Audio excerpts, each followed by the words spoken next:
Bonjour, bienvenue dans cette nouvelle vidéo.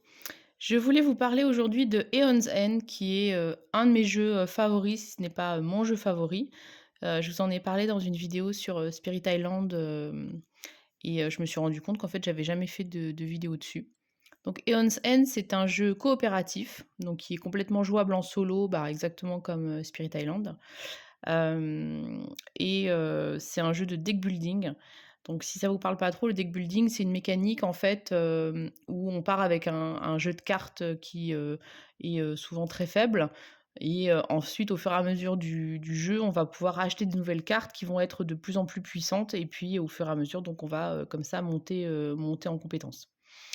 La plupart des jeux de deck building, quand on achète une carte, elle va dans la défausse et ensuite quand on va vouloir, récupérer, les cartes, qu'on a achetées et puis les cartes qu'on avait, d'avant, eh bien, on va mélanger notre défausse et puis on va, bah, du coup, piocher à nouveau des cartes et suivant le hasard, de la mélange et bien, on va, pouvoir récupérer plus ou moins rapidement les cartes qu'on a achetées. Dans Aeon's End, la grosse particularité, c'est que justement, on ne mélange pas sa défausse et du coup, ça permet d'anticiper, beaucoup plus les cartes, qui vont sortir, et puis, d'essayer d'optimiser un petit peu son jeu. Une autre particularité d'Aeon's End, c'est que, beaucoup de jeux de deck building, fonctionnent avec une rivière de cartes. Donc il y a des cartes qui sont devant vous, et que vous pouvez acheter et puis dès qu'on achète une carte et ben, elle est remplacée par une autre et cetera et bah, en général, les cartes sont pas forcément toutes uniques, mais en tout cas, elles ont souvent, peu d'exemplaires, de chaque type et puis, vraiment c'est, opportuniste. Il faut, acheter la carte au moment où elle passe, être en capacité de la payer évidemment, mais voilà. Alors que Aeon's End, on a un marché, de cartes qui est fixe, il y a 9 cartes et puis, ça sera les mêmes 9 cartes pour, toute la partie. Ce qui fait que, on peut vraiment, choisir les cartes qu'on achète, le moment où on les achète, et ça donne un contrôle complètement différent, des jeux de deck building à rivière comme, ben, je sais pas, Star Realm, Ascension, enfin plein d'autres jeux de deck building. Moi, c'est vrai que c'est une mécanique que j'aime beaucoup, le deck building, donc voilà, j'ai testé pas mal de jeux de ce type. Donc dans Aeon's End, je vous ai dit, c'est coopératif. En fait, on va incarner des mages, qui sont représentés sur la boîte ici et puis on va devoir, ben, acheter des gemmes pour, pouvoir générer de la magie va permettre de lancer des sorts et en fait, les sorts vont nous permettre d'attaquer, bah, du coup, les méchants. Donc c'est des némésis, qui sont notre adversaire et on joue donc, bah, tous ensemble contre le jeu. Encore une fois, un petit peu comme dans Spirit Island, même si, la sensation est différente, mais c'est vraiment, le principe, bah, du coup, des jeux coopératifs. Donc là, c'est la boîte de base, sachant que c'est, un jeu qui est quand même assez conséquent. Il y a du coup, bah, cette boîte, il y a une autre boîte de base, qui est, Guerre éternelle qui je crois qu'elle est pas facilement trouvable. Enfin moi, en tout cas, elle était plus disponible quand j'ai acheté celle-là non plus. Il y a des extensions, qui existent, sous forme de petites boîtes qui rajoutent, bah, du coup des némésis et des mages et puis des cartes de sorts aussi évidemment. Il y a un legacy qui était sorti, en français, qui n'est plus disponible. Je sais pas s'il va être, réédité parce que j'ai vu qu'il avait été réédité en anglais, il était disponible chez Philibert, mais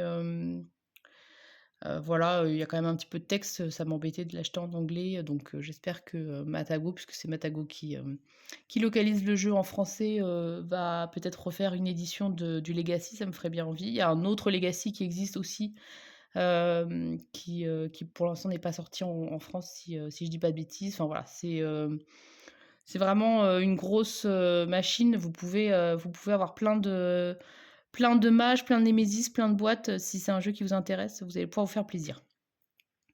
Donc je voulais vous montrer un petit peu, bah, du coup, ce qu'on pouvait trouver dans la boîte, de base et puis comme ça nous permet un petit peu de parler des mécaniques en même temps.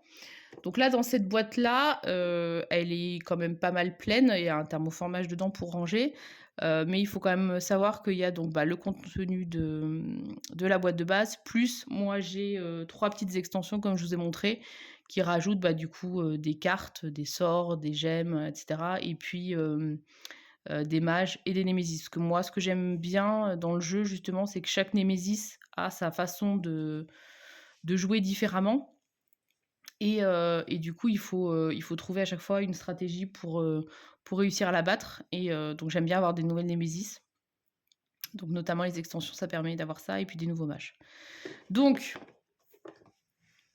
ça, ce sont les mages que l'on incarne. Voilà. Donc ils ont chacun leur spécificité, leur pouvoir, leur façon de jouer, etc. Donc là, bah, du coup, il y a tous ceux de la boîte de base, plus bah, ceux des extensions. Donc ça commence déjà à faire... Dans la boîte de base, il y en a 8, si je dis pas de bêtises. Et ensuite, il me semble qu'il y en a souvent 2 par petite extension. Voilà. Euh, Quand on joue les mages, à chaque fois, on a notre main de départ qui est établie en fonction du mage que l'on incarne et notre pioche de départ. On a un pouvoir spécial en fait qui va s'activer si on achète des petits jetons ici qui vont se placer là et qui s'appellent des charges et qui permettent bah, du coup de lancer le pouvoir spécial de notre mage. Et puis ensuite en haut, on a un système qui s'appelle des brèches. C'est là-dessus qu'on va pouvoir placer nos cartes sorts pour pouvoir après lancer les sorts contre la Némésis. Et en gros, bah, il y a des brèches qui sont ouvertes, qui sont jaunes. Donc là, ça veut dire qu'elles sont utilisables, on peut poser des sorts. Et puis il y a des brèches qui ne sont pas ouvertes. Il va falloir justement bah, alors le terme c'est stabiliser. En gros, il faut tourner la carte un certain nombre de fois en payant son coût en énergie. Et puis on peut poser des sorts dessus, etc. Donc il y a différents mages pour pouvoir avoir des styles de jeu différents. Et puis ensuite, il y a bah, donc les fameuses Némésis. Donc ça, c'est les méchants qu'on va affronter et qui ont à chaque fois bah, des styles de jeu différents. Donc c'est vraiment super sympa. Donc ils ont des points de vie qui en général sont assez conséquents. Et puis ce qui est pas mal, c'est qu'il y a aussi des règles pour augmenter un petit peu la difficulté, mais sachant que c'est déjà quand même une difficulté qui est quand même pas mal soutenue, hein, il y a pas de souci. Vous avez des règles supplémentaires liées à chaque némésis, et puis chaque némésis a un effet déchaîné qui est différent, mais qui va se retrouver sur les cartes, c'est un effet particulier. Et puis vous avez des règles de mise en place, et vous avez aussi le niveau de difficulté de la némésis. Donc ça c'est la plus facile, par exemple Rage incarné, c'est 2. Donc dans la boîte de base, vous en avez 4, et puis bah, après il y a d'autres Némésis qui viennent avec, bah, encore une fois, à chaque fois des règles de jeu spécifiques. Donc on incarne des mages qui tentons de défendre une ville qui s'appelle Grévold. Et donc, il faut savoir qu'on a à la fois nos points de vie à nous, à gérer, donc qui sont pas conséquents, hein. On a 10 points de vie chacun, sachant que les Némésis ont souvent 70 points de vie au départ.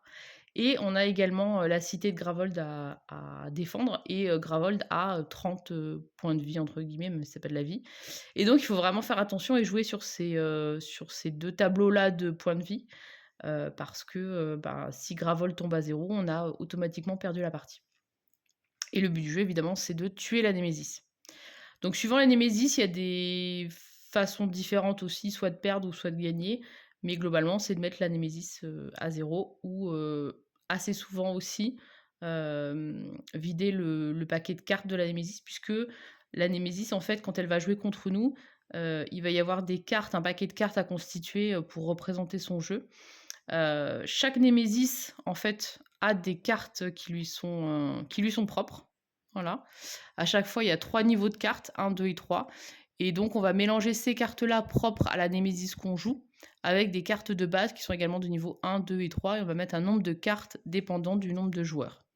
Et donc, la plupart du temps, parce que, encore une fois, les Némésis peuvent avoir des façons de jouer différentes, si on arrive, du coup, bah, à survivre à toute la pioche de la Némésis, c'est aussi une façon de gagner. Mais en général, c'est plus en tuant la Némésis qu'on y arrive. Je vous ai dit, il y a un marché de cartes qui est fixe. En gros, il y a des gemmes qui représentent notre monnaie. Il y a des reliques qui sont des objets magiques qui vont nous aider à du coup optimiser notre jeu, etc. Et puis il y a les sorts qu'on va lancer qui vont faire des dégâts au Némésis. Ou la Némésis, c'est des serviteurs, où en gros, c'est des petits méchants qui sont moins forts qu'elle. Et donc voilà, il y a toujours des points de vie. et puis, nos sorts peuvent aussi servir à tuer, ces serviteurs-là. Donc quand on commence, on va choisir, du coup, notre mage. Notre mage va nous donner notre main de départ. Donc la carte, on a toujours une carte spécifique à notre personnage. Donc là, par exemple, ce serait pierre de lune. Et puis ça me dit qu'il faut que je prenne 2 cristaux et 2 étincelles. Et ensuite, je prépare ma pioche avec des cristaux et des étincelles. Donc les étincelles, c'est les sorts de base, en fait, qui font un dégât qu'on a en main au début. Et puis les cristaux, c'est les gemmes de base aussi qu'il faut gagner 1 éther. Ça, c'est la monnaie du jeu. Et ensuite, donc, on a devant nous notre marché de cartes. Donc il y a toujours 3 gemmes, 2 reliques et 4 sorts. Donc soit vous pouvez faire un tirage aléatoire, du coup des gemmes, des reliques et des sorts en gardant la proportion que je vous ai indiquée. Donc là, pour ça, il y a des cartes en fait représentant chaque gemme, chaque sort et chaque relique. Vous voyez qu'avec la boîte de base plus... donc tout ça, c'est des cartes différentes en fait. Donc soit vous faites par famille, là par exemple, je mets toutes les gemmes. Je mélange tout mon paquet de cartes et j'en pioche 3. Après, il peut y avoir des variantes. Si vous avez que des gemmes qui sont hyper chères, forcément, vous allez avoir du mal à constituer votre jeu. Vous pouvez éventuellement, je sais pas, en prendre 4 et dire on en prend enfin 3 sur les 4. Il y a aussi des marchés, ça s'appelle un marché, les cartes qui sont proposées pendant le jeu. Il y a des marchés aussi qui sont proposés avec prenez telle gemme, tel sort, et puis voilà. Donc à chaque fois, les cartes, que ce soit une gemme, n'importe quoi, une relique, il y a le coût et puis son effet. Voilà. Donc en général, c'est plutôt quand même assez simple à comprendre. Il y en a qui ont des effets un peu plus complexes, mais voilà, si vous prenez, notamment au début, si vous prenez que la boîte de base, c'est vraiment les cartes les plus faciles à jouer, donc il n'y a pas de souci. Et puis le jeu vous aide aussi à sélectionner des cartes qui vont bien ensemble si vous suivez les recommandations des marchés qui vous sont mises dans le jeu. D'ailleurs, quand vous jouez, quand vous commencez à jouer dans la boîte de base, il y a une fiche comme ça en fait, au lieu d'avoir toutes les cartes proposées en vrac, on vous dit, on vous recommande pour une première partie de faire ce marché-là, donc avec ces cartes-là, d'utiliser ces mages-là, et puis d'affronter cette némésis-là. Donc ça vous aide aussi à débuter. Donc la règle du jeu, elle est plutôt pas mal aussi. Elle est bien illustrée. Voilà, c'est plutôt clair, je trouve. Moi, je suis pas une grande lectrice de jeux de règles, mais je trouve que celle-là, elle est vraiment pas mal. Il y a des exemples, voilà. Elle est aérée, c'est pas lourd à lire et puis c'est clair. Franchement, c'est plutôt facile de prise en main. Voilà. Et puis là, donc, on vous explique par exemple comment construire, puisqu'en fonction du nombre de joueurs, vous allez mettre plus ou moins de cartes dans la pioche de la Némésis. Évidemment, parce que c'est pas la même chose si vous jouez à 2 et si vous jouez à 4. Voilà. Qu'est-ce que je peux vous dire de plus? Voilà, je vais pas rentrer dans les mécaniques du jeu parce que ce serait un petit peu long. En gros, on va acheter des cartes, on va essayer d'être de plus en plus fort, on va essayer de lancer des sorts, on va essayer de stabiliser nos brèches pour pouvoir lancer plus de sorts à la fois, on va essayer d'attaquer la némésis, mais qui, à chaque tour, va commencer à faire venir des serviteurs, qui va lancer des pouvoirs, etc. Enfin, il y a plein de choses à gérer en même temps, un petit peu comme dans Spirit Island, hein, pour le coup. C'est des mécaniques qui sont différentes, c'est pas du tout la même thématique, mais c'est vraiment ce jonglage entre quelle est l'urgence du moment et puis comment j'essaye d'optimiser mon jeu et puis de faire que j'arrive à contrer l'avancée de l'ennemi dans le jeu. Il y a des némésis qui sont vraiment très différentes les unes des autres. Donc ça, c'est vraiment très agréable. Moi, je préfère changer de némésis que de changer de mage, mais il y a aussi plusieurs mages, il y en a 8, je vous dis, dans la boîte de base, donc sachant que chacun a un petit peu sa façon de jouer, c'est aussi bien de mélanger, de les associer les uns avec les autres pour voir un petit peu les différentes combinaisons. Et voilà, moi je vous recommande vraiment Aeon's End si vous avez l'occasion de l'essayer, parce que c'est vraiment un jeu que je trouve hyper riche. Moi, le deck building, c'est une mécanique que j'aime beaucoup, d'essayer comme ça progressivement d'avoir des cartes, meilleures. Alors, il y a un tout petit peu de deck building, on va dire, dans Spirit Island, dans le sens où, quand on pioche nos cartes pouvoir et qu'on en choisit une, on améliore, son paquet. Mais c'est vraiment très, très, très, très, très léger. Là où, pour le coup, c'est vraiment, l'essentiel de la mécanique, cet achat de cartes. Et puis, mine de rien, il faut aussi, faire attention au nombre de cartes qu'on achète parce que, on va en piocher 5 à chaque fois. Donc si on achète beaucoup de cartes et ben, on va diluer le nombre de fois où on achète aussi, enfin où on va piocher nos cartes puissantes. Donc ce qui est en général bien, c'est de trouver aussi un système pour se débarrasser des cartes du début qui, au fur et à mesure, sont de moins en moins efficaces. Hem, il y a la Némésis qui joue et puis qui va amener, du coup des serviteurs, des pouvoirs et cetera. Il faut trouver l'équilibre entre, attaquer ses cartes secondaires et attaquer aussi la Némésis parce que mine de rien, le principe c'est de détruire la Némésis. Heu, donc il faut pas non plus que toutes nos attaques soient dirigées vers, il y a un moment de bascule, j'ai l'impression, dans le jeu pour l'avoir, quand même fait plusieurs fois, où il faut savoir, un petit peu encaisser et temporiser pour essayer d'aller le plus vite possible sur la Némésis, plutôt que de toujours attaquer les petites cartes qu'elle nous met devant nous. Donc voilà, il y a tout un équilibre à trouver que je trouve qui est super, super intéressant. Et puis il y a une autre petite particularité dans Aeon's End dont je vous ai pas parlé, c'est qu'il y a des cartes, ordre du tour. Parce qu'en fait, on ne sait pas, dans quel ordre on va jouer. C'est-à-dire que quand vous faites votre paquet, donc là par exemple moi je joue toujours avec, même si je joue en solo, je joue toujours avec 2 mages. Parce que c'est plus la gestion des mages et des cartes n'est pas très compliquée. Et puis, c'est quand même beaucoup plus sympa parce que, on peut avoir des synergies. Il y en a un qui va être plus dans le soin, l'autre qui va être plutôt dans l'attaque, et cetera. Ça permet aussi de diluer un petit peu les attaques de la Némésis parce que même si le paquet est équilibré en fonction du nombre de joueurs, c'est quand même plus compliqué quand on est tout seul pour encaisser. Et puis voilà, il y a des mages, par exemple, qui sont très forts dans le soin et en général, c'est au détriment de leur force d'attaque, on va dire.